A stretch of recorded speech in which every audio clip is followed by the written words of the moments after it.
Olá, sejam todos bem-vindos ao Pode Adoçar. Gente, essa introdução, amor, vai melhorar, tá horrível, mas eu vou continuar tentando. Acho que um dia a gente vai conseguir. Eu sou o Gustavo Dias e essa é Carol Catão. Nós somos os hosts desse podcast, que é o Pode Adoçar. E hoje a gente está com uma convidada muito especial, Lara Lopes. Hello.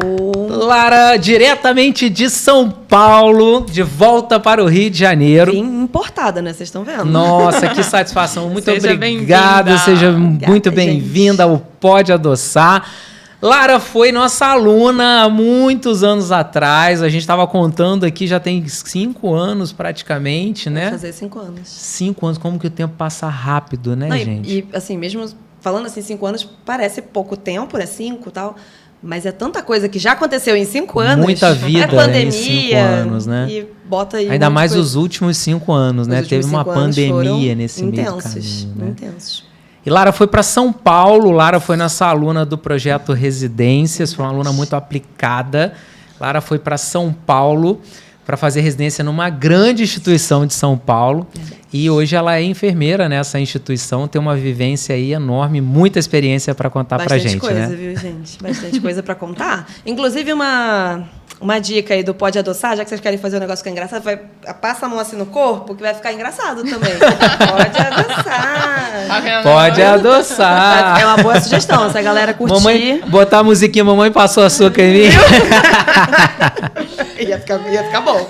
Gente, vocês perceberam que a unha dela tá combinando com a roupa? Olha, ela veio ornada. Eu não sei se verde é minha paleta de cores, mas eu gosto bastante. Mas eu gostei, então ficou legal, ficou legal. Também deu uma bronzeada, porque é aquela coisa, né? Quem mora em São Paulo vem pro Rio, só vai ir pra praia, exato. Aí eu vim aqui e já botei... Vai voltar para São Paulo contando que pegou uma praia, claro, né? Mas na verdade veio gravar o podcast do Pode Adoçar. Bem isso aí. A gente aproveita ali entre os intervalos dos horáriozinhos que eu consegui, enfim, vir pro Rio de Janeiro e consegui pegar um sol, né? Porque toda vez que eu tô vindo pra cá só chuva. Mas enfim, consegui. Deu certo. Que bom que você veio. Conta pra gente aí um pouquinho da sua jornada, desde quando você começou aí. O pessoal tá curioso para saber. Eu tenho certeza que eles querem conhecer mais. O que o povo quer saber, né, amor? É a fofoca. É a fofoca, são os bastidores. Então, aqui no Pode Adoçar, a gente conta todos os perrengues, conta a fofoca. Enfim, solta tudo. Eu tenho perrengue, né? Dei aqui um resumo para eles. Tem muito perrengue, não tem? 5 anos de história. Gente, eu tenho uns perrengues que eu vou te contar, viu? Mas, resumidamente, eu sou a Lara, sou enfermeira especialista em clínica cirúrgica. Fui aluna do Prius, né, com o Gustavo, que me proporcionou essa possibilidade, né, de chegar até a residência de clínica cirúrgica. Hoje eu estou terminando a minha pós em estética, então pretendo logo mais seguir aí nesse caminho. Exatamente. Sou filha de Márcia, sou filha de Milson, estou com 29 anos atualmente. E, cara, assim, eu gosto muito de ser enfermeira. Mas ser enfermeira é ter perrengue. Então, se vocês querem perrengue, a gente vai contar. Tem bastante história para contar. A gente vai contar perrengue. E é bem aquilo, assim... Por incrível que pareça, o perrengue ainda começa antes de você ir atuar. Terminou a faculdade... O perrengue já começa quando você escolhe fazer enfermagem, Exatamente. Né? Exatamente. Não, por incrível que pareça, a mãe do meu ex-namorado, ela tá muito conectada com a minha história na enfermagem. Porque no início ela falava assim, Lara, pensa bem, você quer isso? Cara, eu gosto. Realmente eu gosto de ser enfermeira. Tem seus perrengues, mas eu gosto de ser enfermeira. E ela falava, tá bom, já que você gosta de enfermagem, segue em frente e vambora. E na época ela trabalhava num postinho, então eu ia com ela como uma estagiária, né? E na época também tinha aquele projeto Mais Médicos, você lembra? Uhum. Aí tinha um médico cubano, eu ficava lá com ele. Aí um dos primeiros perrengues foi esse. Entendeu o que o cubano fala. Tinha isso aí também. Mas ele chegou assim, eu não lembro, acho que a paciente tinha alguma coisa de hipertensão e tal. Aí ele falou assim, Lara, qual seria a primeira coisa que você indicaria para essa paciente aqui para, tipo, melhorar a hipertensão dela? Eu falei, comer pão integral. Aí ele veio assim... Tudo a ver. Ele veio assim no cantinho, ele, Lara, não tem nem dinheiro para comprar um açúcar. Aí eu, meu Deus do céu, primeiro perrengue, nem tinha me formado ainda. Então, por aí vai. Aí foi passando o tempo, né? Formei, enfim, tudo mais. Aí foi quando... Você formou em que ano? Eu formei em agosto de 17. 2017. Isso. Aí o segundo perrengue foi esse, porque eu falei assim, não, terminei a faculdade, tô morrendo de medo de ir para trabalhar, né, em hospital e tudo mais. que também foi um grande desafio, porque a princípio eu queria ir para a saúde pública, né? Aí... A gente até conversou sobre isso uma vez, não foi? Sim, exatamente. Só que aí foi quando caiu a ficha de que, na verdade, eu estava querendo ir para a saúde pública, mas por medo. Para fugir do hospital. Exatamente, para fugir do hospital. Mas, né, enfim, não que a saúde pública não tenha seus perrengues também, né? Mas, enfim, aí foi quando eu decidi que eu queria tentar residência para ver se eu diminuía um pouco esse medo, né? Para ter esse tempo aí de adaptação e tudo mais. E aí, primeiro perrengue. Eu invento de formar em agosto de 17, já tentar logo as residências, que começa ali às... Outubro, setembro, outubro, dependendo da prova, começa a abrir inscrição. Fui e tentei. Só desgraça, assim, as notas. Só desgraça. Tipo assim, de 60 E você era boa acertos, aluna na faculdade? Eu era dedicada. Dedicada. Exatamente. A gente vai no esforço, entendeu? No perrengue. Mas é porque o pessoal sai da faculdade, às vezes. Na faculdade você tem um modelo de ensino, né, muito diferente, né? Então você tem ali um bloco de conteúdos num semestre, você faz algumas avaliações sobre aquele conteúdo e às vezes você tem uma falsa sensação de que, por ter tirado nota boa, pô, eu sempre tirei uma nota boa, sempre fui uma aluna dedicada, meu CR é tanto, eu vou fazer a residência. CR, né? Tipo... não vai ser tão difícil assim, né? Até encarar a primeira prova. Aí você encarou a primeira prova e descobriu que a realidade é diferente. Exatamente. E tipo assim, na minha infância, adolescência, eu não era essa pessoa muito de prova, né? De, por exemplo, tem o Pedro II. Então, eu não tive muito essa exposição a concursos, né? Realmente, ao estresse do processo. Esse estresse. Então, vamos dizer aí que foi uma das primeiras provas que eu tentei na minha vida. E foi frustrante. Foi bem frustrante. Você tentou assim. O quê? As primeiras tentativas? Ai, não lembro, Gustavo. Mas eu acho que, sei lá, o ERG e acho que foi Marinha também. Tipo assim... Nem pensei nem direito. Nem sabia o que ela queria, gente. Tipo, eu terminei em agosto. Exatamente, terminei em agosto e logo depois... Fez Unidunité, vou fazer qual mais barata.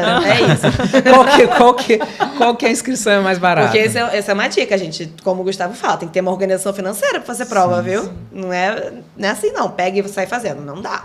Tem gente que acha, né? Não. Tem que ter uma organização. Se você quer tentar mais de uma, né? Sim. Se você quer tentar mais de uma. E até para uma, dependendo da prova que você vai fazer também. É caro, é um negócio caro. Aí, enfim, fui tentar as provas, aí, sei lá, de 60 pontos que eu tinha que fazer, eu acertei, tipo, 24. Putz, 24. Tomou a primeira paulada como enfermeira, né? Eu preciso voltar para a faculdade, porque tem alguma coisa errada aqui. Foi péssimo. Aí eu falei, não. O que eu fiz nos últimos 5 anos da minha vida? Exatamente. Eu falei assim, você já achava que eu tava ruim, eu tô péssima. Enfim, eu falei assim, não dá. Aí foi quando eu cheguei pro meu pai, porque, assim, graças a Deus, lá em casa a gente nunca teve a necessidade de precisar trabalhar desde sempre, né? Então, meu pai falou, termina a sua faculdade, depois você vai trabalhar, beleza. Aí eu cheguei, pai... Vou precisar de mais um tempinho. Me dá mais um ano aí estudando, que aí eu passo na residência. E aí eu vou ter a bolsa, então, beleza, né? Fui. Fui viver. Okay, exatamente. Aí foi quando Jéssica, minha amiga, conheceu o Gustavo. Eu acho que você foi dar alguma palestra na UF. Alguma coisa assim.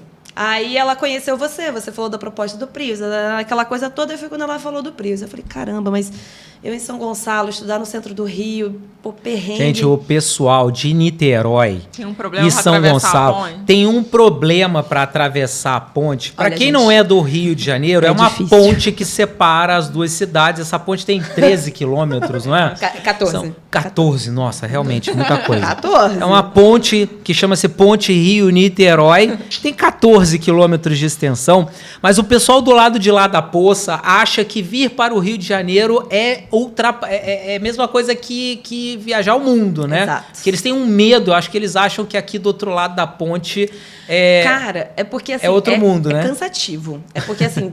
Porque, por exemplo, vir de ônibus, né? Você vem de ônibus de São Gonçalo para o Rio... Com um engarrafamento, você não leva menos de 2 horas, entendeu? Menos de 2 horas você não leva. Então, eu moro no Rio de Janeiro e eu não levo menos de 2 horas no meu apartamento até o meu trabalho. Não, então, exatamente. Aí eu falei assim, e nem por isso a gente não fala, né? Trabalhar no centro do Rio de Janeiro, nem pensar. Então, mas eu acho que também isso é uma quebra de barreira. Uma cultura. Mas isso é uma quebra de barreira, porque São Gonçalo, infelizmente, virou uma cidade dormitória, né? Tinha-se muita coisa em São Gonçalo é região metropolitana de Niterói, né? É uma outra cidade, não é um bairro, é um outro município. Isso, fica ali entre Itaboraí e Niterói. Sim, né? sim. Então, assim, São Gonçalo virou uma cidade dormitória. Todo mundo vai trabalhar no centro do Rio e volta. Só que, antigamente, tinha muita empresa lá em São Gonçalo. Mas só que aí foi se perdendo, enfim. Então, todo mundo fez esse trajeto de vir para o centro do Rio. A primeira barreira foi essa, ter que vencer o medo do centro do Rio. De vir, ter que acordar mais cedo, sempre. Exatamente. E teve toda uma organização que eu tive que fazer mudança de rotina total. Porque quando você vai se dedicar a fazer prova, para mim, que não tenho esse feeling, ritmo, não tenho, gente. É um ritmo desafiador, assim, para quem não é também, porque Gustavo parece ter um HD na cabeça dele. Tem, né? Ele tem, gente. Parece que ele tem um HD externo, assim. Essa cabeça desse tamanho, gente, não é à toa. Quando eu olhava o Gustavo dando aula, eu falava assim, gente, como é que eu vou fazer isso? É impossível. Mas não, é possível, tá? É possível. É desafiador, mas é possível. Tudo é treinável. Tudo é treino. Cara, tudo é treinável. Eu tenho aprendido isso desde então e realmente tudo se aprende. E aí foi isso. Aí foi quando eu cheguei no Prius e aí veio aquele bombardeio daquelas monte de apostila. Eu falei, meu pai. Aí você falou de novo, né? O que eu fiz nos últimos 5 anos? Exatamente, pai. Eu falei... Onde eu estava nesses últimos 5 anos? Falei, meu Deus, e agora? Enfim. Eu falei, tô aqui agora, né? Agora vai, né? Agora. Enfim, e nesse meio tempo foi uma descoberta, né? De descobrir o que eu queria fazer nesse meio tempo, né? E além da descoberta profissional, vem a descoberta pessoal, né? Que é justamente de você ultrapassar barreiras. E para mim, aquilo ali era uma barreira e tanto. Então, eu tive que realmente reformular toda a minha rotina, reformular a minha forma de enxergar o desafio. Uma frase que você fala muito que eu carreguei comigo, que é todo processo, né? Você tem que se apaixonar pelo processo. Então, eu falei assim, cara, é isso. Tem que apaixonar pelo processo, apaixonar pelo processo. E eu repeti aquilo ali 500 vezes. Nos 14 quilômetros de ponte, eu tenho que apaixonar pelo processo, é processo. Então, eu falei assim, tá, eu tenho que passar por isso, esse perrengue. E esse perrengue realmente moldou muito da enfermeira que eu me enxergo hoje e a enfermeira que eu quero melhorar. É muito mais do que só estudar, né, para passar numa prova, né? O desenvolvimento pessoal, o desenvolvimento profissional, o amadurecimento nesse processo, ele é muito intenso, né? O processo para estudar para um concurso ou para uma residência é um processo muito intenso, que faz com que você amadureça muitos aspectos de emocional, de competência técnica, de conhecimento, né? Exato. Não, tipo, você dizer não para muita coisa, né? É saber dizer não. É saber dizer não. Então, esse ano eu tive... abrir mão de muita coisa. É abrir mão de muita coisa. E eu que sou muito assim, eu não era baladeira, mas eu gostava muito de sair com os meus amigos, de gente, entendeu? Eu gosto de ver gente, não era nem necessariamente para balada, sabe? Mas de ver gente, eu falava, não, eu tenho que estudar. Eu prometi para mim que eu ia terminar essa apostila hoje, então eu vou terminar essa apostila hoje. Nem que eu vá depois. O resultado tem muito mais a ver com a quantidade de nãos que você dá do que com a quantidade de sims que você dá. E você vai entendendo no caminho, né? Você vai aprendendo no caminho. É porque a gente está cada vez mais ansioso para ver tudo antes. É antes. E não é. Na verdade, sempre foi assim, só que a gente inventa na nossa cabeça de que a coisa é muito mais fácil, né? Mas não, ninguém nunca disse que ia ser fácil. Ninguém nunca falou isso pra gente. Eu vejo que, assim, vira uma chave quando você percebe que o processo pode ser prazeroso, por mais difícil que seja, né? Imagina, você faz aquela viagem de 14 quilômetros da ponte Rio-Niterói. E 14 quilômetros era muito bom, que eu conseguia ler uma apostila inteira. Tem duas formas de você ver isso. Você pode ficar ali sofrendo pela distância, ou você pode olhar para aquela vista maravilhosa, que é uma das vistas mais lindas do Brasil. Então você tem que pensar. Tem duas formas de ver isso, né? O sofrimento do trânsito, do tempo que eu perco nessa travessia, ou olhar para o lado e ver aquela vista linda e pensar, nossa, como eu sou uma pessoa abençoada, como eu sou uma pessoa privilegiada, né? Eu tenho um privilégio de ter que atravessar a ponte Rio-Niterói. E aí você começa a curtir o processo. Então, quando você começa a curtir o processo, o resultado vem muito mais rápido e de uma forma muito mais... Chega uma hora que o resultado passa, você nem percebe. Passei em outra, e agora eu tenho que escolher entre as duas, porque o processo pode ser prazeroso, né? Não, verdade. Não precisa ser sofrido. Você entende que vai fazer parte. Não adianta, né? Você vai querer... Obviamente, ninguém quer ficar sofrendo, né? Mas você diminui, você minimiza e você entende que no processo você vai se adequando e ajeitando as coisas, né?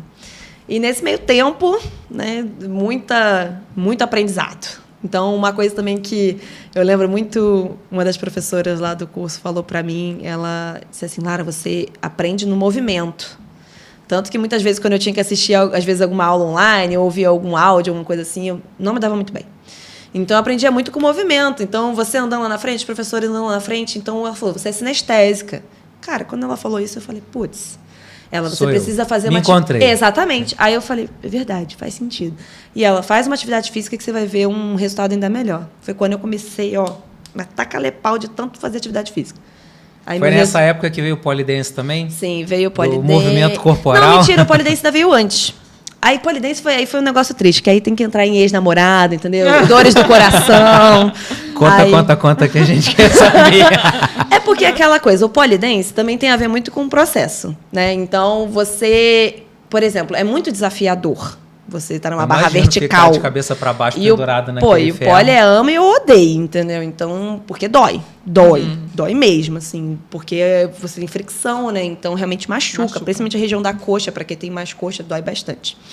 Então, assim, ou você vai gostar pra caramba, ou você vai detestar. Eu me encontrei. E foi, obviamente, no momento mais triste da minha vida, que foi pós-término, que é horroroso, né? Então, acho que todo mundo já passou por isso em algum momento da vida.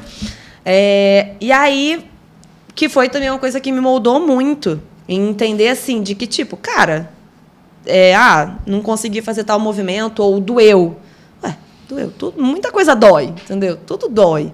Então, eu gosto da atividade, se não doer, não vou conseguir fazer. Então, eu tenho que aceitar que dói, né? E as coisas dói. Então, eu falei assim, beleza, então vai ser isso. Aí eu fui seguindo. Nessa época, eu estava já 5 anos já fazendo pole. Esse era o 5º ano que eu estava fazendo pole. 5 anos. 5 anos. Então, eu já estava bem melhor, assim, de questão corporal, de força e tudo mais, só que eu ainda tinha muita dificuldade, porque apesar de eu sempre ter sido uma pessoa forte, eu tinha muita dificuldade nos ombros, porque nós, mulheres, temos isso aqui um pouco mais fraco do que os homens, né? Então, assim, chegava um cara lá na aula e fazia o mesmo movimento que eu fazia há 5 anos, ele fazia em 5 minutos. Eu falei, que ódio. Não, safadeza. E aí, eu comecei a fazer crossfit. Fui pro ser disciplina de crossfit, entendeu? Aí, tipo, discípula, sabe? Que você vai lá e fica lá fazendo. Só que, cara, era a melhor coisa quando você tá com uma raiva, sabe? Raiva. Aí você pega, taca ali a barra no chão. Nossa, aquilo ali é muito bom, gente. Eu não consigo ainda enxergar essa... Não! Esse amor, essa graça, esse amor, e ficar pulando naqueles caixotes. Mas você é mais da... Ficar batendo aquela barra Você é mais das aulas coletivas ou da pessoa sozinha? Não fazer nada. Eu sou mais do...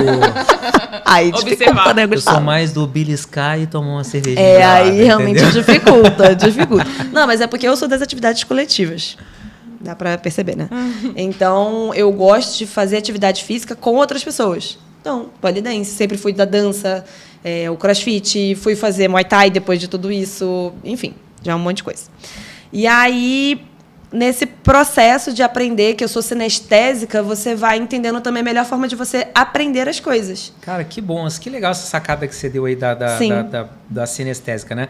Você entendeu uma forma que fazia com que você aprendesse mais. Exato. Tem pessoas que realmente são do movimento, né? Isso foi o que você identificou. Tem outras que são do auditivas, né? São pessoas que são mais auditivas. Outras são mais visuais, né? A importância de você se entender nesse processo, né? De amadurecimento, de autoconhecimento. Fez toda a diferença. Tudo bem que foi ali mais ou menos no meio do curso já, né? Mas valeu muito a pena. Do meio pro final, mas já valeu muito a pena. Mas valeu muito a pena. E, enfim, aí vem o determinado momento que começa a sair os resultados, né? Que aí é o trauma da nossa vida. E é aquela coisa da estrelinha, né? Da bendita da estrela. Gente, essa estrela acompanha a gente o ano inteiro. Quando ela chega, ela vem assim forte.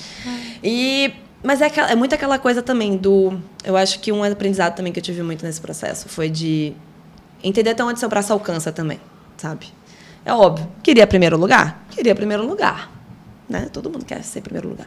Mas fala assim, mano, eu tô na mesma residência igual todo mundo. Quem passou em primeiro, passou em 15º. A gente tá no mesmo ambiente. Não importa se você foi o primeiro, e eu tô se você dividindo foi o com último ele. reclassificado. Lá na residência é todo mundo igual. Todo mundo igual. Todo mundo igual. Ninguém fica, o 01 tem prioridade. Ninguém nem sabe, na verdade, quem foi o primeiro colocado, quem foi o último reclassificado. Exato. Ninguém nem sabe. Só alguns sem noção que perguntam quem foi o primeiro, mas é gente sem noção. Na prática mesmo, Exatamente. Isso não muda absolutamente nada, né? Não, tipo, é óbvio, assim, geralmente... de ego, né? Geralmente a pessoa que está em primeiro lugar, claro, quando ela começa a falar, você vê que ela tem um conhecimento a mais, ela tem uma outra forma de se comunicar. Mas você está no ambiente, então você aprende com ela. Então, tudo é treino, né? Você vai lá, você vê, aquilo ali eu posso copiar, aquilo ali eu posso fazer do mesmo jeito. E nesse processo... E a residência, eu cresci muito, porque a residência que eu passei, tinha gente do Brasil inteiro. Então, além de você aprender outras culturas, porque tinha gente do Norte, Nordeste, do Sul, do Centro-Oeste, tinha gente de tudo quanto é canto. Faculdades diferentes, cursos diferentes, pública, particular, tudo quanto é tipo de forma de aprendizado. Então, foi muito bacana nesse sentido. E aí, meu filho, é que vem... Aí eu passei, né? Começaram a ver os resultados, do processo. Aí eu passei na primeira fase. Aí a primeira fase foi aquele perrengue, né? Não, ainda tem uma coisa boa para falar antes, que a gente tinha comentado. Da questão de como eu queria saúde pública. Aí teve um momento que eu tive uma conversa muito bacana com o Gustavo, que ele falou assim, cara, sei lá, tá estranho, entendeu? Tá esquisito.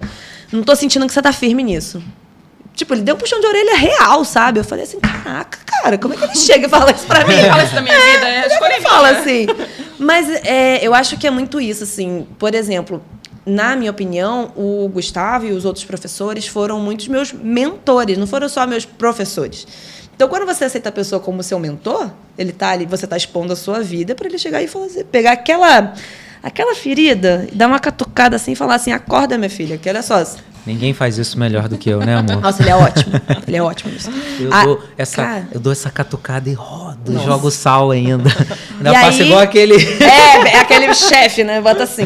Ainda joga um salzinho ainda. Aí ele foi mexendo numa ferida que ele falou justamente assim, cara, eu acho que você consegue mais do que isso aqui. Que eu tava tentando, tipo assim, acho que era uma residência, acho que até em São Gonçalo, era um negócio assim, bem assim, menor do que o que eu estou hoje, né? A gente eu vejo que o professor, ele tem muito essa função de mentor, mas ele precisa ter essa sensibilidade de ter o contato com o aluno, né? E esse contato muito próximo. A Lara, que foi minha aluna, sabe que nós temos um contato muito próximo com o nosso aluno.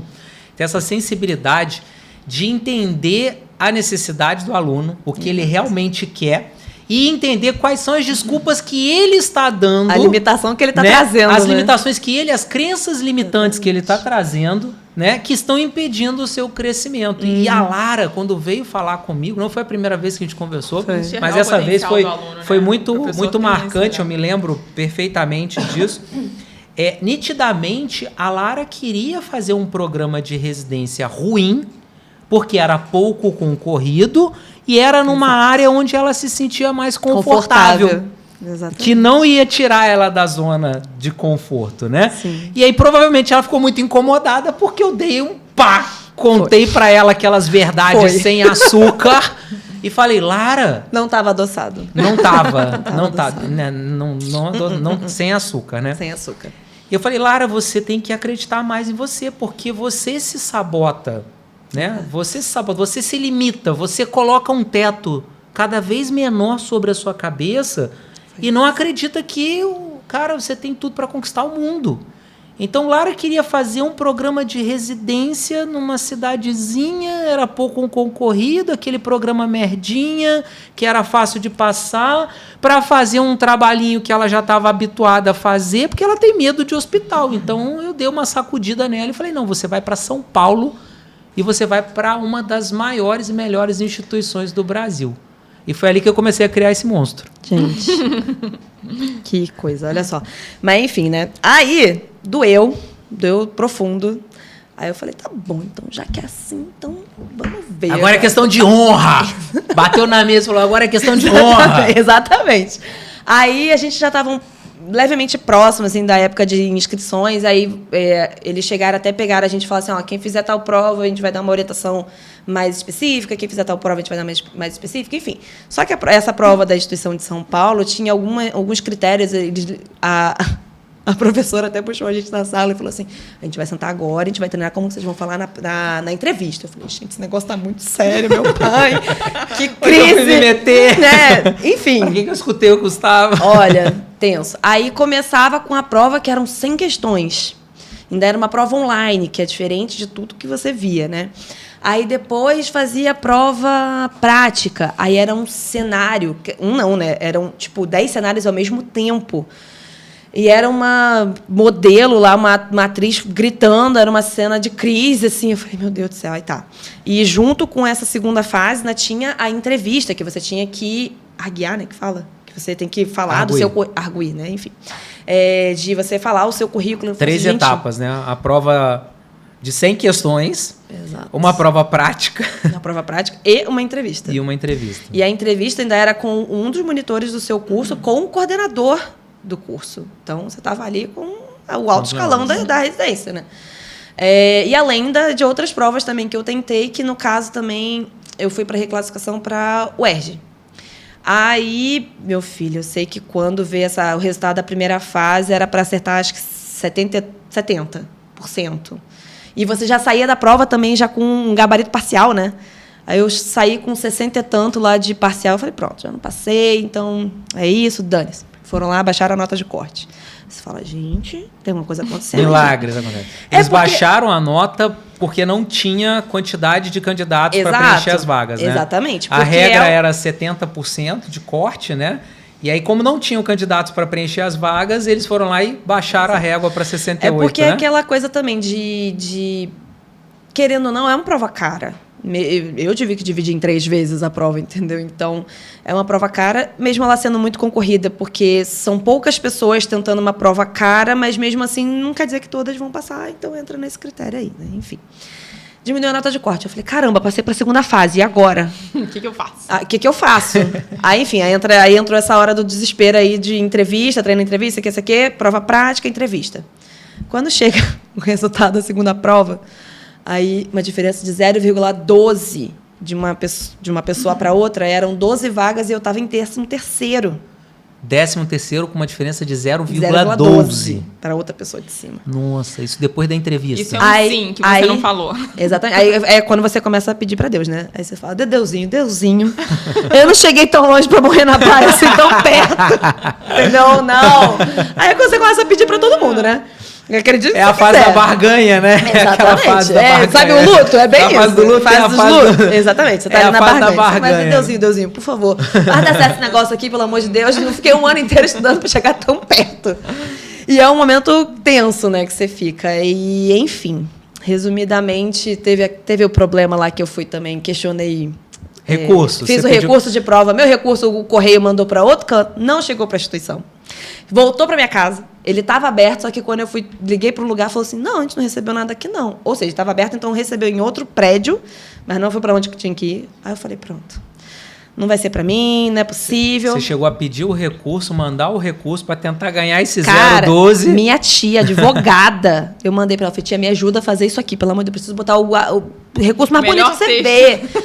Lindo, ficou lindo. Não adiantou de nada, não foi. Aí é que entra essa questão, né? Tipo, eu acredito em Deus. Então, pra mim, Deus mexeu os pauzinhos dele, ele fez lá dar certo. Eu falei, Deusinho, não tô pedindo pra ninguém morrer, entendeu? Só uma pessoa que assim, passar em outro concurso, outra coisa. Melhor pra vida dela. Outra coisa melhor pra vida dela. Mas eu preciso dessa vaga. Você tá entendendo? Enfim, resumidamente, a residência já tinha começado, né? Já tinha uma semana de começada. Eu fui chamada sexta-feira à noite, 7h da noite, saindo do CrossFit, e eu recebi uma ligação de São Paulo. Eu falei, ou é minha operadora, ou é a instituição. É Deus falando com você. Aí eu atendi e falei assim, a gente tá querendo te chamar. Eu falei, não, você tá me zoando. Eu falei assim pra pessoa. Eu não, você tá falando sério? Ela assim, mas... olhou e falou assim, a pessoa já tá reprovada, não tem perfil pra trabalhar exato. aqui. Eu falei assim, não. Eu falei, tá bom. Quando que eu tenho que estar aí? Você tem que estar aqui segunda-feira. Eu falei, cara, hoje é sexta. Beleza, eu já estava com toda a papelada já separada, né? Porque... Até aqui. Porque você vai se organizando ao longo do processo da residência, né? Você vai fazendo xerox de tudo, você vai salvando tudo na nuvem. Quando você vê, você já tem tudo. Enfim, mas só que aí tinha que arrumar toda uma mudança, né? Aí fui, cheguei lá segunda-feira, aquele perrengue todo. Segunda-feira, pior chuva de São Paulo. Eu fui de ônibus.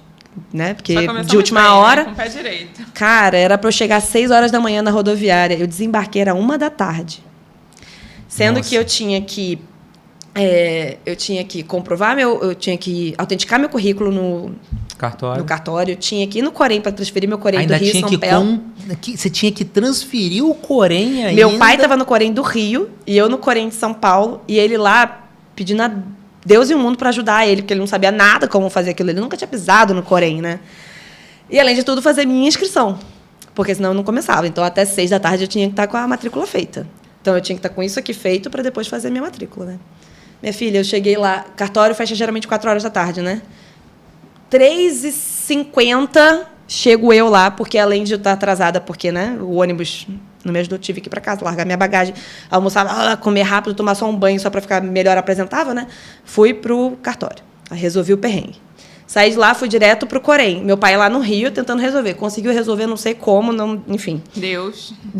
Não, só pode ser. Aí foi lá, resolveu, cheguei lá 4h50 e tantos também, fechando quase a porta. Eu falei, não, moço, pelo amor de Deus.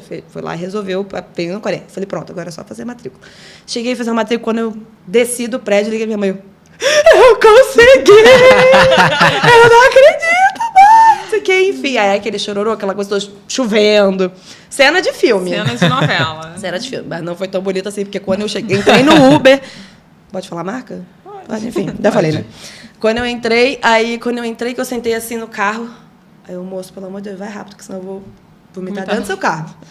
Enfim, eu me concentrando, aí foi final do estresse, enfim. Matriculada. Chegou em casa vomitando. Cheguei em casa vomitando. Gente, eu vomitei tudo, assim. De nível de estresse que eu tava, assim, absurdo. Porque eu falei assim, ou é vai ou racha. Né? E aí, depois, eu até descobri que eu tinha passado também de classificação na UERJ. E essa é uma história bacana. A princípio, a vaga de clínica cirúrgica, geralmente é 20 vagas, né? Uma coisa assim. Varia muito de hospital principal. Varia, né? Mas eu acho que na época era 20 alguma coisa. Eu era 41.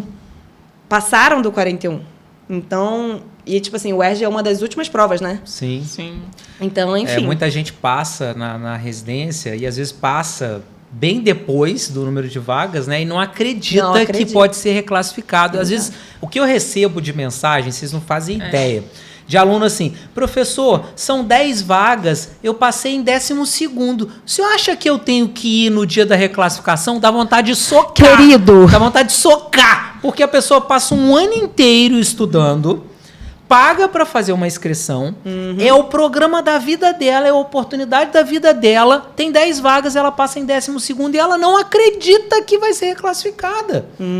E às vezes a Unirio e o UERJ, que são programas muito grandes aqui no Rio, como outros programas no Brasil, como o FPE, que é lá de Pernambuco, que é um programa muito grande também, CESDF, que é de Brasília, o FMG, Minas Gerais, HCPA no Sul, enfim, todo o Brasil, você tem um número de vagas, mas todo ano acontece muita reclassificação. Exato. E normalmente os programas colocam que você tem que ir lá no dia da reclassificação, porque é uma chamada e a pessoa tem que estar lá. Cara, é rápido. Você tem que estar lá e tem que estar atento. Ligado, que se chamarem teve o teu gente nome, que perdeu. Acontece todo ano. Tipo, se chamarem o teu nome fumar, e você estiver no banheiro, perdeu a vaga e perdeu a oportunidade da tua vida. É isso. Então, cara, se você passou na reclassificação, não importa em que posição você passou. Pode ter 100 pessoas na tua frente, vá na reclassificação, porque você sempre tem muita chance de ser convocado. A Lara é a prova disso. Eu já vi casos de pessoas que passaram muito, mas muito depois serem reclassificados, porque a maioria das pessoas pensam assim, eu não tenho chance, eu não vou. Aí ele chamou o próximo. Ou até desmerece, né, a reclassificação. Que é um pensamento que vem na nossa cabeça. Tipo, vou ser reclassificado. É a mesma Desculpa, coisa. dane-se, entendeu? Desculpa, dane-se. Mas... Você vai entrar junto com o primeiro. Exato. E vai fazer a mesma residência. Vai ter as mesmas oportunidades que o primeiro colocado. Que aí também vem a segunda fase da oportunidade, né? De você agarrar as oportunidades que também tem dentro da residência. Sim. Que também é outra parte que é bacana de conversar. E, enfim, comecei. E aí você começa a residência depois de tudo isso. Depois de toda essa história, você começa a residência. E aí nós temos uma carioca vivendo em São Paulo e trabalhando numa instituição super renomada e super exigente. Gente, esse monte de mão que vocês estão vendo aqui que eu estou fazendo, eu fazia muito maior, entendeu? Não sei nem se está pegando dentro da câmera. Então, assim, imagine essa pessoa dentro de uma instituição bem tradicional. Contida. E a cultura do paulista já é uma cultura diferente, É né? trabalho. Gente, trabalha. Não tem essa linguagem corporal do carioca, não tem essa sagacidade. Esse foi um dos primeiros toques que eu recebi logo assim na residência. Não teve a ver com assistência, não teve a ver com técnica, não teve a ver com comportamento no sentido de ser arteira ou de fazer besteira, mas sim com a minha linguagem corporal. Cultura.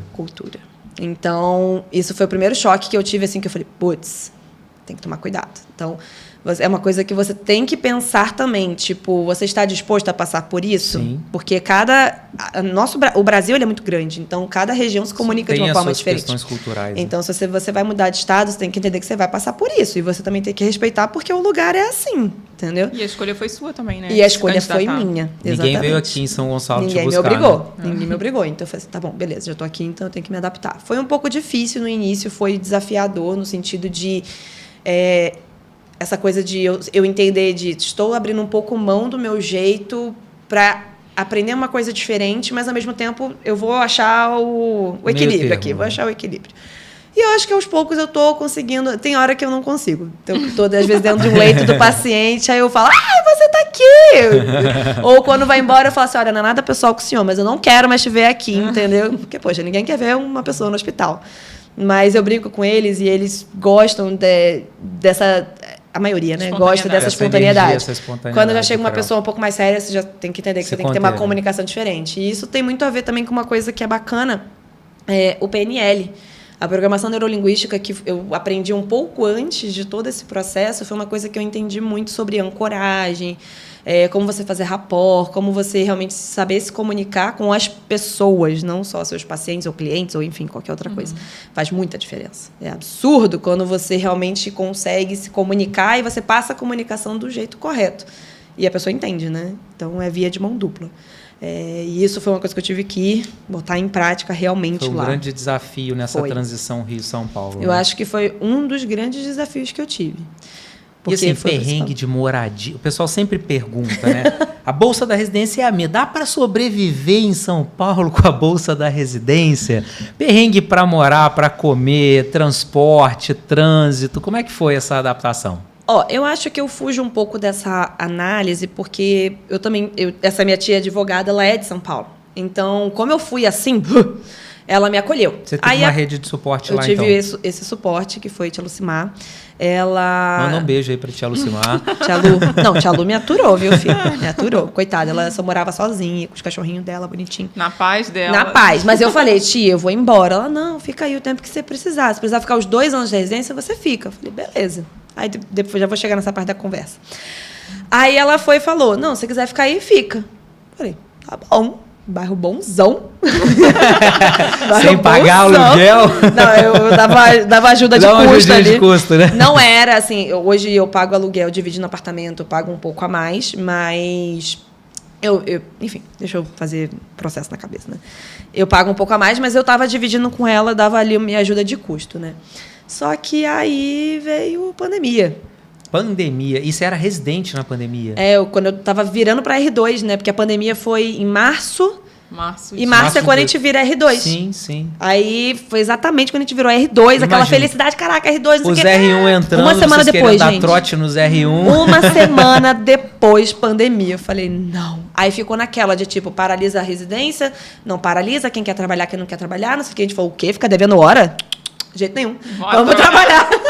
Vocês vão saber o que é isso. Porque é hora de trabalho. Você está trabalhando. Então, mesmo que você pense que você é estudante, você não é estudante, você não é funcionário porque você não é contratado. Mas vocês entenderam, né? Sim. Então, você vai ficar devendo horas. Se você deve horas, tem que pagar horas. Então, todo mundo falou. E você já recebeu pelaquela hora. E você já recebeu, porque é bolsa. O Brasil está te pagando, entendeu?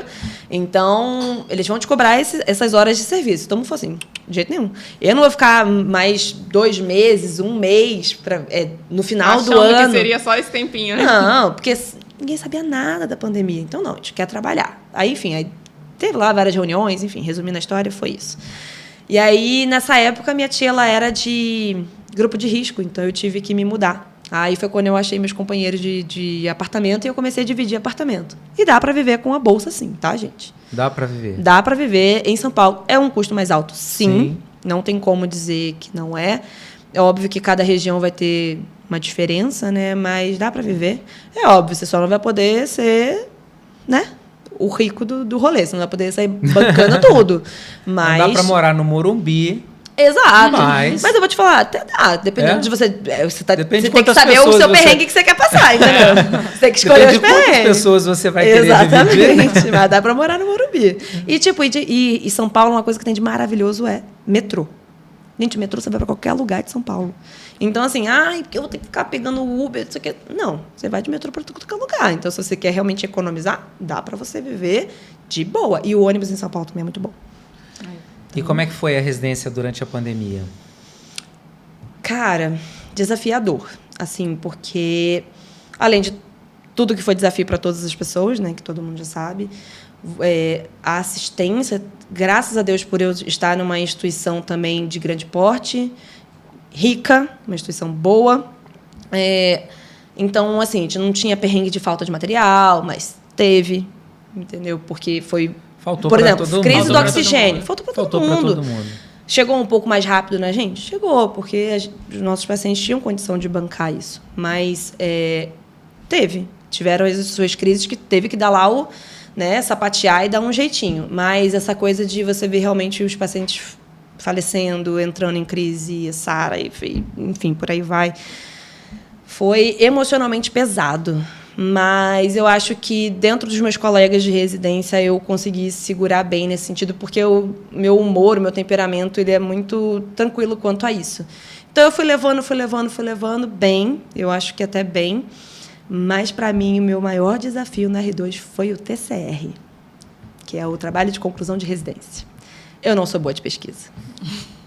Todo residente odeia o TCR. Gente. Aliás, eu não sei se vocês sabem, mas eu fiz a residência, né? 2 anos de residência, 5.760 horas de residência. Eu passei por todas as disciplinas, cumpri todos os créditos, fui aprovado em todos os cenários, mas não entreguei o TCR. É mesmo? É mesmo. E como é que você finalizou? Eu terminei terminando. Me botaram para fora. Mas todo mundo fala isso. Eu vou dizer por quê. Na verdade, assim... Isso é uma coisa até que é um princípio meu. Mesma coisa aconteceu no doutorado. No doutorado eu fiz 4 anos de doutorado, cumpri todos os créditos, passei em todas as disciplinas, qualifiquei a minha tese, escrevi, fiz a pesquisa, qualifiquei a minha tese, publiquei vários artigos internacionais, enfim. Fiz tudo em 4 anos de doutorado. Quando eu terminei o doutorado, eu não defendi a minha tese. Briguei com a minha orientadora, tivemos uma pequena discussão. E eu mandei ela para aquele lugar e não terminei o doutorado. E assim, a residência foi, na verdade, o doutorado e a residência, né, foram 2 cursos marcantes que eu fiz, que na verdade refletem a minha filosofia. Tem gente que vai fazer um curso para ter o certificado. Vou fazer residência para ter o certificado de residência, fazer doutorado para ter o título de doutor. Eu, na verdade, nunca procurei um curso pelo título. Sim. Eu fui para a residência para ter prática, para ter vivência, para fazer networking, para ser um especialista, para ser um profissional diferenciado. Quando eu estava terminando a residência, eu já tinha percebido que aquele papel ali, aquele título, não ia fazer a menor diferença na minha vida. Aí muita gente fala, mas não vale para concurso? Vale, mas aí você faz depois uma pós online só para ter o certificado se você quer pontuar no concurso.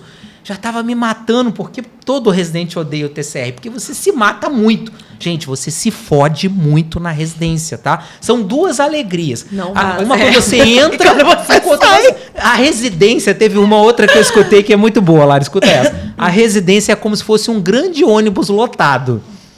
Quem tá fora quer entrar no ônibus lotado. Quem tá dentro do ônibus lotado quer sair. Cara, os últimos 2 meses de terrível, residência, é um tá sofrimento. Assim, meu pai respirando por aparelhos, não aguento mais. É um mal necessário, né? Então eu larguei aquela merda e não fiz o TCR. No doutorado a mesma coisa e assim, não me arrependo de não ter feito, tá? Não estou dizendo para vocês não fazerem o de vocês, tá? Façam se fizer sentido para vocês. Mas eu não fiz o meu TCR da residência porque aquilo era muito sofrido para mim e eu vi que não ia mudar em nada a minha vida.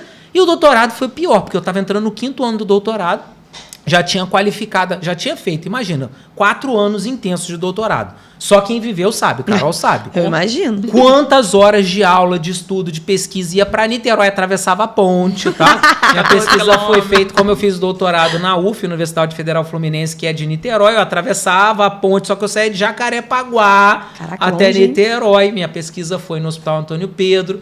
Fiz a minha pesquisa, escrevi a minha tese, fiz todas as disciplinas, aquela chatice toda, apresentei todos os trabalhos, qualifiquei a minha tese e quando eu tinha que fazer os ajustes para defender a tese, já não estava muito boa aquela relação ali, eu já estava meio que de saco cheio daquilo, eu falei, quer saber? Enfia.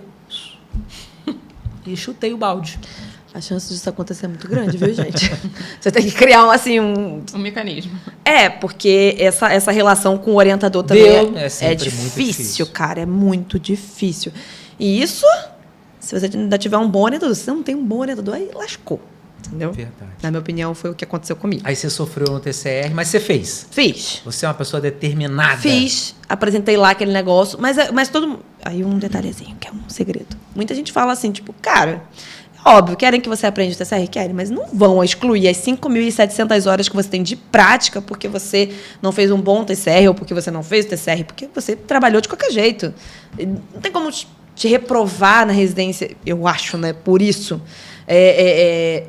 Ou só se você foi um baderneiro, você fez uma besteira, ou negligência, imperícia, enfim, aquelas coisas, muito coisas. Mas tem que ser uma coisa muito... Tem que ser muito ruim, né? Entendeu? Você tem que fazer uma coisa muito horrível para te reprovarem na residência. Exatamente. Então, na minha opinião. Não sei se isso é juridicamente, sabe, se isso está correto, mas na minha opinião. Enfim, finalizada a residência. E aí acaba a residência, vem aquela sensação, né? E agora? O que eu faço da minha vida? Corre para LinkedIn.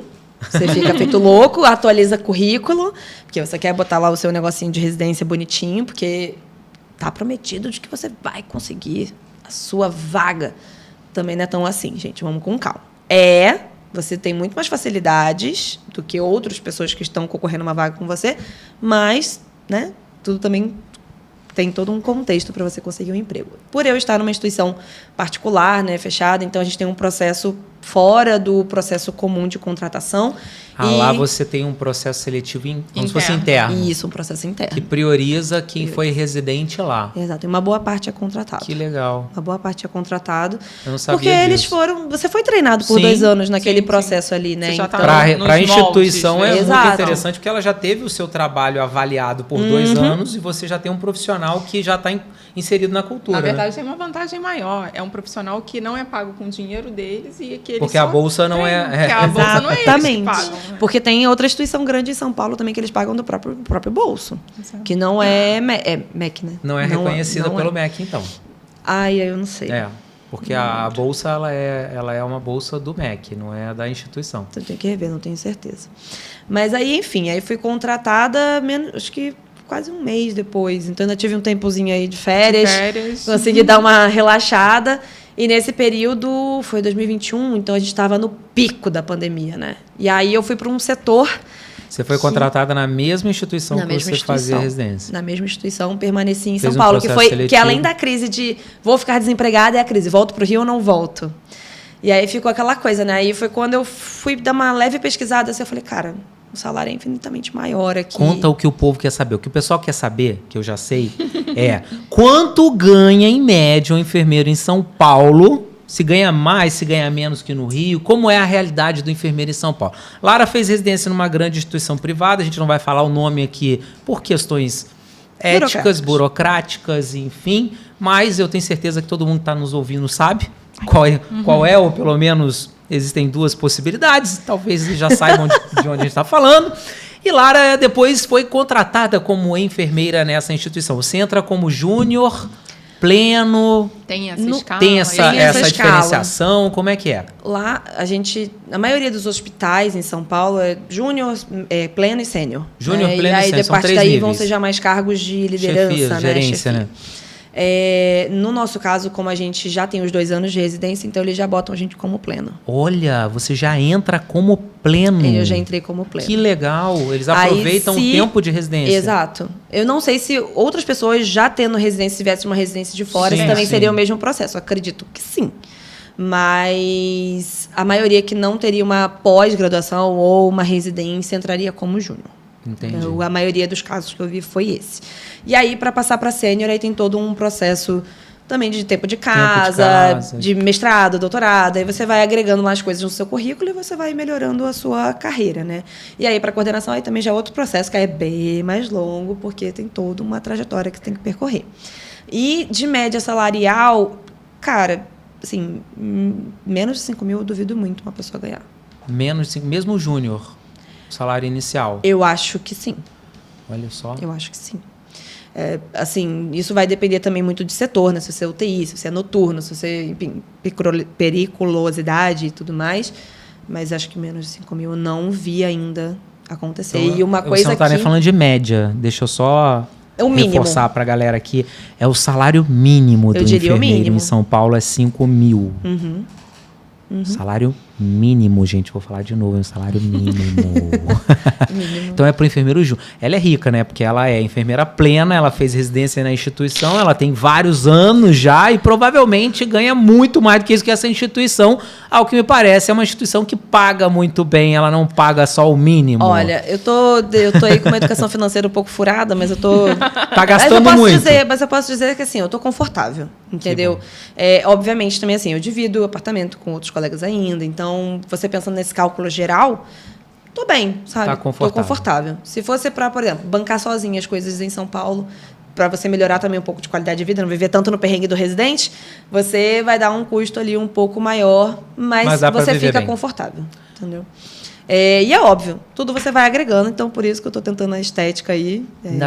Antes de falar dessa parte da estética, que é uma parte que eu quero explorar também, que eu sei que muita gente quer entrar nessa área, você falou do salário. Como é que é a jornada, a carga horária lá do enfermeiro? Como é que é a escala? Como é que costuma ser a escala lá em São Paulo, né? Assim, é porque essa coisa da pandemia mudou muito, né? Os perfis lá. Então, antes era tudo 6x1. Muita gente era 6x1, então trabalha... 6x1 seria 6 horas... 6 dias, 6 horas, folga 1. 6 horas diárias por 6 dias consecutivos e aí folga um dia. Aí, por conta da pandemia, para diminuir a rotatividade de pessoas, aí muitas instituições jogaram tudo para 12/36, que, na minha opinião, é uma ótima escala. Eu gosto muito. Isso é porque você ainda não conhece a 24 por 120. Com toda certeza. Mas aí essa realidade ainda está um pouco distante. Está bem distante. Então, assim, na atual realidade, eu prefiro. Porque eu não sou casada, eu não tenho filho. Então, talvez para quem tem filho, o 12/36 fique um pouco complicado. Mas, então, assim, essa coisa de ficar de 12 horas o dia inteiro fora de casa. Mas, para mim, é muito bom. Por quê? Você fica mais Se você pega uma folga, você tá assim, descanso, folga, descanso. Então, você fica 3 dias em casa. Então, você realmente consegue descansar. Ou se você tem um problema para resolver, você consegue resolver o problema. Se você pega 2 folgas, que a gente fala dobradinha, você fica 5 dias em casa. Então, você tem quase uma mini férias, assim, né? Para fazer uma viagem. Pô, dá super, sabe? Dá super. Por isso que eu tô aqui, entendeu? Porque eu consegui pegar essa dobradinha. Então, a dobradinha, para mim, é maravilhosa. E aí, vem os bancos de horas, que aí você consegue ir negociando. Tem algumas coisas que não são tão maleáveis, porque tem algumas regras que devem ser seguidas. Isso na minha instituição, isso é particular de cada instituição. Então, é uma coisa que você tem que... Trocas de plantão, eles autorizam? Não. Assim, não. De forma geral, não deixa. Aí é uma coisa que você tem que ir controlando ao longo do tempo. Às vezes você, dependendo do que você precisar fazer, sua chefia pode até liberar, mas de forma geral... Não é rotineiro. Não é o rotineiro. Como é aqui no Rio de Janeiro. Porque senão, querendo ou não, vira meio que bagunça, né? Você meio que não sabe exatamente quais enfermeiros que você tem no plantão, quem tá, quem não tá, e vem outra pessoa de outra equipe que não tem nada a ver com a sua equipe, que mesmo que ele vá fazer a mesma coisa que você faz, não tem intimidade, não tem comunicação com aquelas pessoas. E às vezes é uma pessoa explosiva... Então, o nível de cobrança, eles têm uma remuneração muito acima da média, né? Isso comparando aqui com o Rio de Janeiro, tá? Eu sei que tem estados do Brasil, cidades do Brasil que pagam ainda menos. Mas aqui no Rio de Janeiro a gente está falando de um salário na rede privada que é em torno de R$3.000, que é um salário provavelmente quase a metade do que você diz que tem lá em São Paulo, né? Mas o nível de cobrança lá também é proporcional ao quanto eles remuneram. Exato. Exatamente. Tipo, não só na rede privada, tá? Porque durante a residência a gente passou por instituições públicas. Eu passei pelo hospital municipal. Grajaú, enfim. Fui no Grajaú, fomos no PSF, e você vê diferença. Você já vê que é diferente, mesmo nesses lugares, cultura, mesmo sendo SUS. É cultura do paulista mesmo. Eles têm muito esse foco no trabalho, trabalho. Que é o desafio, né? Que foi o meu desafio, de você realmente entrar nesse universo empresarial, da pessoa do business, ritmo, né? Enfim. É muito visando o dinheiro, é visando aquela coisa de vamos poupar e inovação. Lá eles estão também muito pensando nessa questão de estar sempre inovando tecnologia, pesquisa, que é uma coisa que também você tem que mudar o seu mindset, de que pensar que muita gente que está na enfermagem hoje não pensa que essa coisa da inovação vai chegar na enfermagem. E vai, cara. E ou se vai. Ou se vai. Pô, impressora 3D, gente. Tá imprimindo remédio, tá imprimindo órgão. Se você não souber mexer isso daqui a, sei lá, menos de 10 anos? Vamos botar 10 anos? Já é uma realidade. Já é uma realidade. Acho que em 10 anos isso aí já deve... Se você for enfermeiro de transplante, você vai ter que saber mexer com esse negócio. Entendeu? E saiu você essa que tá disposto a aprender. uma reportagem que o pessoal está super incomodado com isso, né? Que lá nos Estados Unidos eles contrataram uns robôs que substituíram alguns profissionais de enfermagem. Robô. Olha aí. O robozinho era programado, ele vai na farmácia e ele faz a dispensação do medicamento para o paciente. Ele chega lá, abre a porta, faz a leitura da pulseira do paciente, dispensa a medicação para o paciente. E o pessoal muito incomodado com isso. Que é um absurdo substituir o cuidado, aquelas falas prontas de faculdade, de enfermagem, sabe? Cuidado holístico, a visão humanizada, aquelas palavrinhas que a gente é impregnado, que no mundo real, no mundo do business... Não existe. Não existe essa... mas e o cuidado integral? Mas e o cuidado holístico?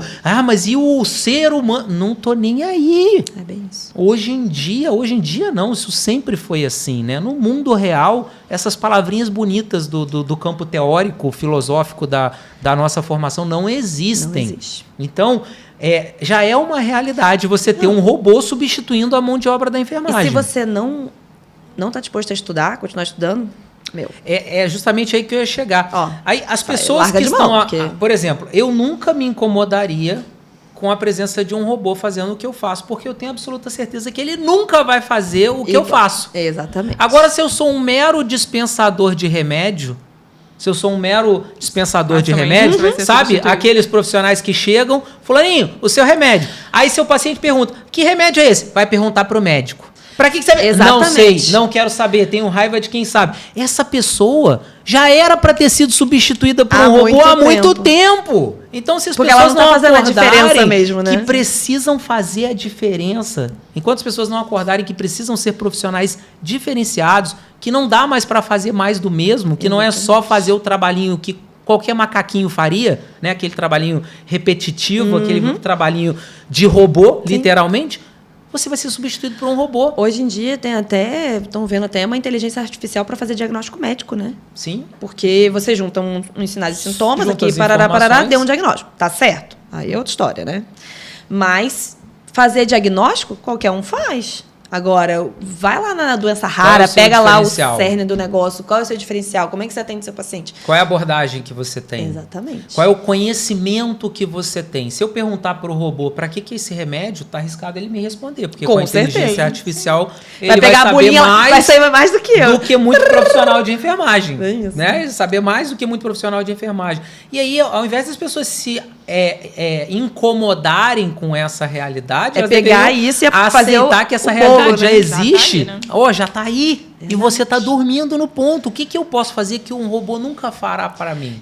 Na minha opinião, nesse caso, por exemplo, é justamente você pegar e entender qual é a dúvida do seu paciente. Você fala assim, que remédio é esse? Mas ele entendeu para que serve? Em que momento que ele usa? Se ele usar no horário errado, ele sabe como reajustar esse horário? São coisas bestas, mas de que é o que o enfermeiro vai fazer a diferença. É o que é humano, a máquina entendeu? Nunca vai substituir o humano, mas ela vai substituir outra máquina. Porque muita gente está trabalhando como máquina. Exatamente. E se você faz um trabalho de máquina, pode ter certeza que você vai ser substituído por uma máquina. Por isso que eu gosto de trabalhar no setor que eu trabalho num setor muito rotativo, que é cirúrgico, né? E cirurgia de recuperação rápida.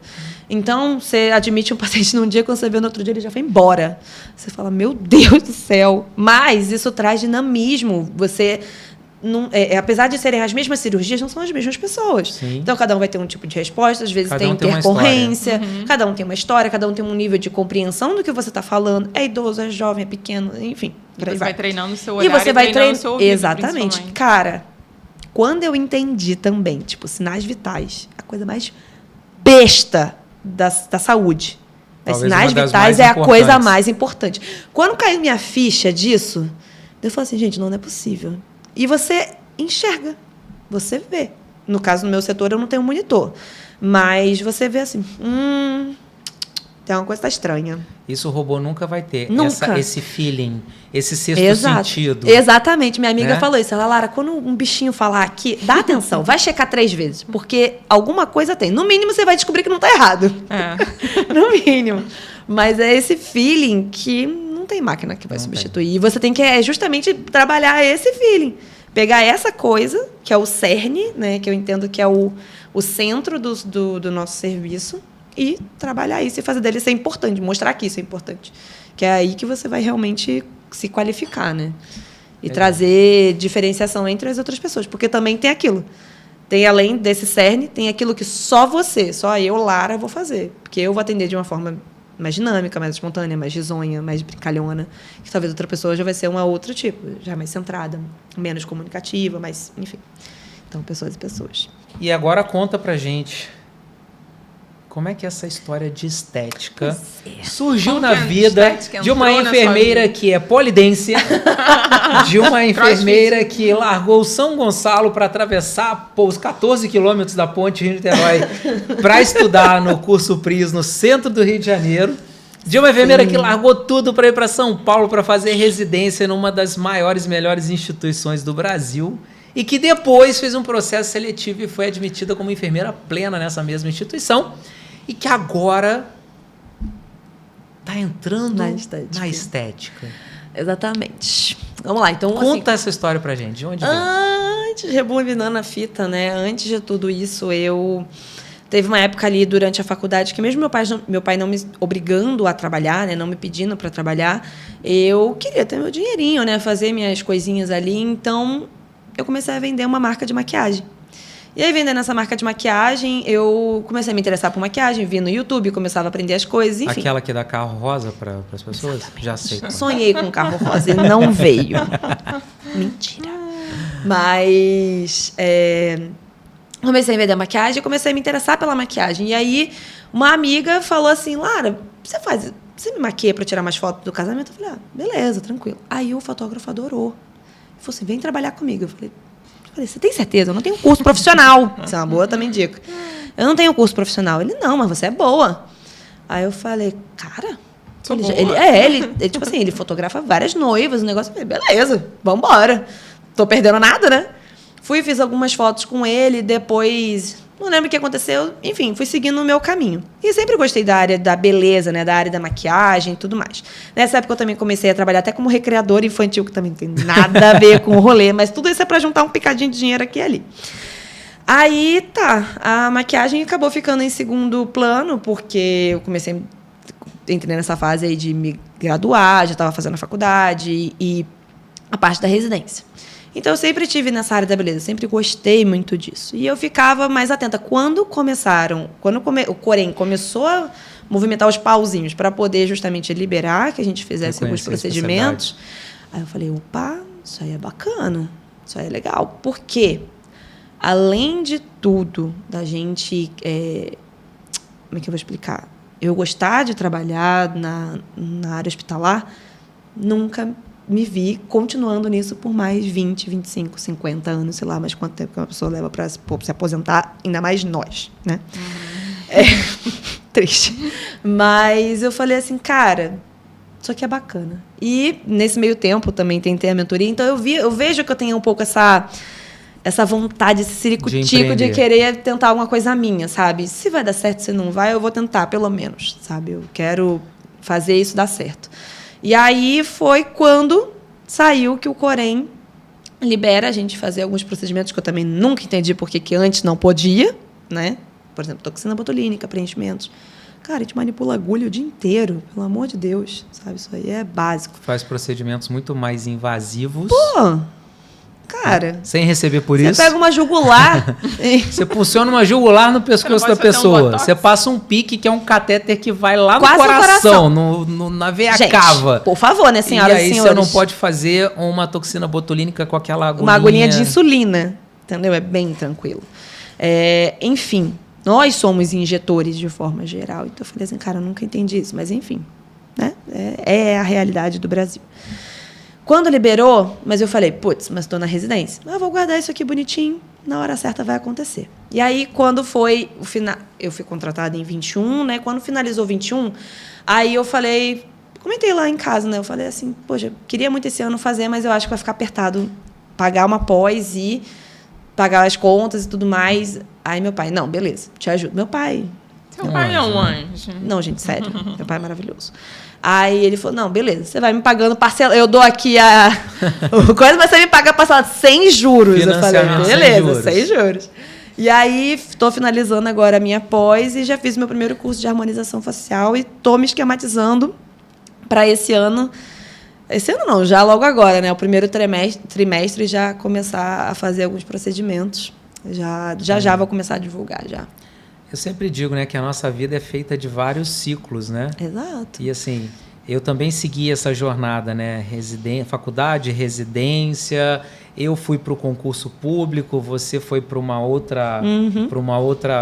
caminho, né? Que tem os seus méritos também, ser de uma grande instituição, com um salário até bem maior do que muitos concursos públicos pagam. Sim. E agora se encontrar com o empreendedorismo, né? Um novo ciclo, né? Isso que eu acho bacana da enfermagem, porque não te limita. Não, são muitas possibilidades. Só que a questão a gente se limita, né? Nós profissionais. A limitação, pô, ela tá pra aqui, caramba. Ó. É aquilo que eu estava falando do teto. Exato. Você se coloca num teto. E aí eu olho para trás, aí eu falo assim, será que o puxão de orelha do Gustavo não foi necessário? Porque por mais que pareça que eu estou bajulando, mas não é bajulando, é porque justamente é você entender as importâncias que tem dos detalhes na sua vida. Exato. E você realmente dá os devidos méritos. Então, muito obrigada, Gustavo. Obrigado. Entendeu? Porque... Sempre foi uma aluna exemplar também. Porque não adianta nada o professor, o mentor, dar o direcionamento, que acontece muito. Nossa, eu parava muito a aula dele para fazer pergunta, gente. Não, mas eu acho ótimo quando a pessoa me procura, quando ela me pede opinião. E eu vejo que a pessoa absorveu a opinião. Você não tem que usar tudo que o outro fala. Mas você absorve, digere e depois você segue a tua vida. Agora tem gente que te procura, te paga para você dar uma opinião. Verdade. Você mostra o caminho para a pessoa, mas a pessoa faz o contrário. E aí ela não tem o resultado, mas ela não tem o resultado, não é porque ela não foi orientada, não é porque ela não foi direcionada, é porque ela não estava disposta a aceitar a verdade, que às vezes a gente não quer ouvir. E tá tudo certo, tem gente que quer continuar vivendo no mundo aí, tem muitos alunos que estão na graduação que ainda acham que não precisa fazer residência, que fazer residência é perda de tempo, acham que eu falo de residência porque eu tenho um curso preparatório para residência. E eu sempre digo, sabe por que eu tenho um curso preparatório para residência? Porque eu sou um cara inteligente. E você que está achando que eu peguei oportunidade. Isso é empreender. É a mesma coisa que você reclamar que o dono do Uber está ganhando muito dinheiro. Só que o dono do Uber está ganhando muito dinheiro porque ele resolveu um problema teu, que hoje você não precisa mais ficar andando de táxi caro, de táxi sujo, de serviço ruim, porque você tem o Uber, que na verdade nem está tão bom assim. Bom, né? Mas, enfim, eu tenho um curso preparatório para residência porque eu sou um cara inteligente, porque eu sei que esse é o melhor caminho, eu sei que esse mercado é enorme. E eu quero e que tem gente que está precisando ajudar. Essa que é a questão. Porque eu junto a necessidade da pessoa que quer, que enxerga, com a necessidade de mercado, com o que eu posso entregar para transformar a vida dele. Qual é o problema se eu estou ganhando dinheiro com isso? Mas as pessoas se incomodam muito mais com o dinheiro que eu ganho fazendo com o que eu faço do que o problema que ele está resolvendo. Os resultados que eu tenho resolvendo o problema na vida das pessoas. Exatamente. Então, tem gente que ainda está num mundinho de achar que a faculdade é suficiente. Bate no peito e diz, eu sou padrão não sei o quê dessas faculdades grandes. E até a própria residência também não é suficiente. Não é. E porque nunca vai você vai juntar o conhecimento com a sua experiência, porque cada um vai ter uma vivência diferente, cada um vai ter uma visão diferente. Todo mundo vai ter as mesmas oportunidades, mas nem todo mundo vai usar as mesmas oportunidades, né? E eu vejo assim que a sua história é uma história que, de certa forma, é parecida com a minha, mas que ela é muito bem cadenciada, onde cada ciclo que você faz, ele dá sentido para o próximo. Exato. É uma escada. Eu levo isso também para uma coisa espiritual, né? Mas eu acho que é muito de você primeiro refletir. Não adianta você querer sonhar alguma coisa Mas você primeiro não ter... Tipo, não, sonhar não. Você não fazer uma coisa e você primeiro não sonhar. Você tem que sonhar, você tem que processar, você tem que entender o que você quer, aquilo fazer sentido. Pode parecer papo de coach isso, cara, né? pode parecer papo de coach, mas... começa aqui, gente. Mas começa na cabeça. A conquista começa aqui na cabeça. Porque se eu pegar ali meu caderninho que tá ali dentro da minha boca, tá todo rabiscado. Com um monte de coisa que eu quero fazer, que eu pensei para essa parte da estética. Porque eu falo assim, se eu não botar no papel, se eu não enxergar isso aqui de uma forma geral... eu vou fazer tudo bagunçado, vai ficar tudo cada um indo para um canto, umas ideias meio sem conexão. E quando você faz isso, não faz sentido para os outros. Mas você está prestando um serviço para outra pessoa. Se não fizer sentido para você, não fizer para outra pessoa... Enfim. Antes de tocar, você tem que conceber, né? Você Exatamente. Só consegue tocar aquilo que você já concebeu. Tanto que as pessoas criam uma conexão muito boa comigo. Muita gente fala assim, poxa, continua postando, continua falando no Instagram, porque dá trabalho pra caramba isso, gente. Dá muito trabalho. Dá muito trabalho. Ser blogueiro, não desrespeito e não desmereço, entendeu? Dá trabalho. E... aproveita para passar o seu Instagram aqui pra galera te seguir, conhecer um pouco mais da sua rotina. Gente, vai lá no Insta, _ Lara Lopes. Lara Lopes. _ Lara Lopes. Com ES no final. Lopes. Eu vou voltar a postar agora com mais conteúdo de estética, então quem quiser já pode ir lá, que vai começar a ter. Vai começar. Tô me programando. E eu acho que só um detalhe também bacana de falar, só para finalizar. Esse perfil que você enxergou, que meu irmão enxergou, que outras pessoas vieram me sinalizando, isso eu vinha desde muito tempo. Então, assim, primeiro semestre da faculdade... Você tem uma validação externa. Exato. Você, às vezes, precisa disso. Então, você também tem que se expor aos outros para eles irem lá e catucar você, sabe? Então, assim, na faculdade, primeiro semestre, eu fui monitora do laboratório de anatomia. Procurei pesquisa fora, né? Descobri que eu não sou boa nisso. Exatamente. Mas tentei. Procurei estágios externos. Fiz um estágio extracurricular aqui no centro do Rio. Eu cheguei a fazer aquele... como é que é aquela prova que é para aula? Acadêmico bolsista. Isso. Tentei o acadêmico bolsista, mas acho que na época eu não consegui, porque a inscrição fechou, uma coisa assim. Mostrou que eu não era organizada. Então, é coisa que você vai se expondo e que você vai deixando as pessoas catucarem você, que você vai falando assim, cara, vai, você melhora, vai, você melhora. E, além de você, também teve a Alessandra Durão, que foi outra colega também, a chefe minha lá da recreação, que ela que me ensinou muito sobre isso, sobre cliente, atendimento a cliente. Então, toda essa bagagem eu levei junto comigo. E você não esquece ele, cara. Pega e carrega junto com você, porque ele vai ser útil. E essa experiência sua numa instituição privada de elite, com certeza vai te ajudar muito no empreendedorismo para o que você quer fazer. Se Deus quiser. Tô querendo dinheiro. Dinheiro, gente. Precisa. Chama que ele vem. Aqui, ó. Tô até de verde. Isso aqui até na unha. Exatamente. Isso é tudo superstição. Lara, muito bom te rever, bater esse papo. Mesmo. Foi muito legal. Agradecer mais uma vez aí pela sua presença. Veio diretamente de São Paulo a mensagem dela para o Pode Adoçar. Para a gente finalizar, deixa a sua mensagem aí para a galera. Nossa. A responsabilidade, a voz da experiência. Agora você já é uma enfermeira plena. Plena, literalmente. A Putz ainda mostra isso, né? Gente, eu acho que é justamente você sair fora da caixinha. É tipo assim, não se limite, entendeu? Não acha que você, pelo que você acha de você mesmo, pergunte para os outros. Porque você sempre vai ver uma coisa diferente. As pessoas vão sempre ter uma visão de você muito diferente do que você espera. Pode ser positiva, pode ser negativa, mas o negativo... Desde que essas pessoas sejam sinceras, né? Exato. É tipo, as pessoas certas. Deixe as pessoas falarem, mas pergunte para as pessoas certas. Também não vai para aquela pessoa invejosa, a pessoa que só te critica, que quer te jogar para baixo. Não, pega uma pessoa que você fala assim, putz, eu me espelho nessa pessoa. Se você tem acesso a ela, até hoje eu mando mensagem para Gustavo, entendeu? Volta e meia eu falo para ele, Gustavo, tá confuso aqui. Todo mundo, gente. Tem gente que não acredita, não é um robô que responde. Eu respondo todo mundo que entra em contato comigo. Então, assim, tenha seus mentores, as pessoas que você se inspira, deixem elas catucarem suas feridas e corre atrás do seu, que vai dar certo, entendeu? Vai dar certo. Vai passar perrengue, mas vai dar certo. Acho que é isso. Obrigado, Lara, mais uma vez. Foi um prazer. E apareça mais vezes, sempre que você tiver a dobradinha lá, apareça mais vezes. Espero ter muitas dobradinhas. Verdade, né? Ia ser bom, ia ser bem bacana. Pode convidar que eu venho, gente. Só uma questão de organizar a agenda, mas a gente vem. Beleza? Beijo, obrigado. Tchau, tchau. Beijo, tchau, gente. Tchau, gente.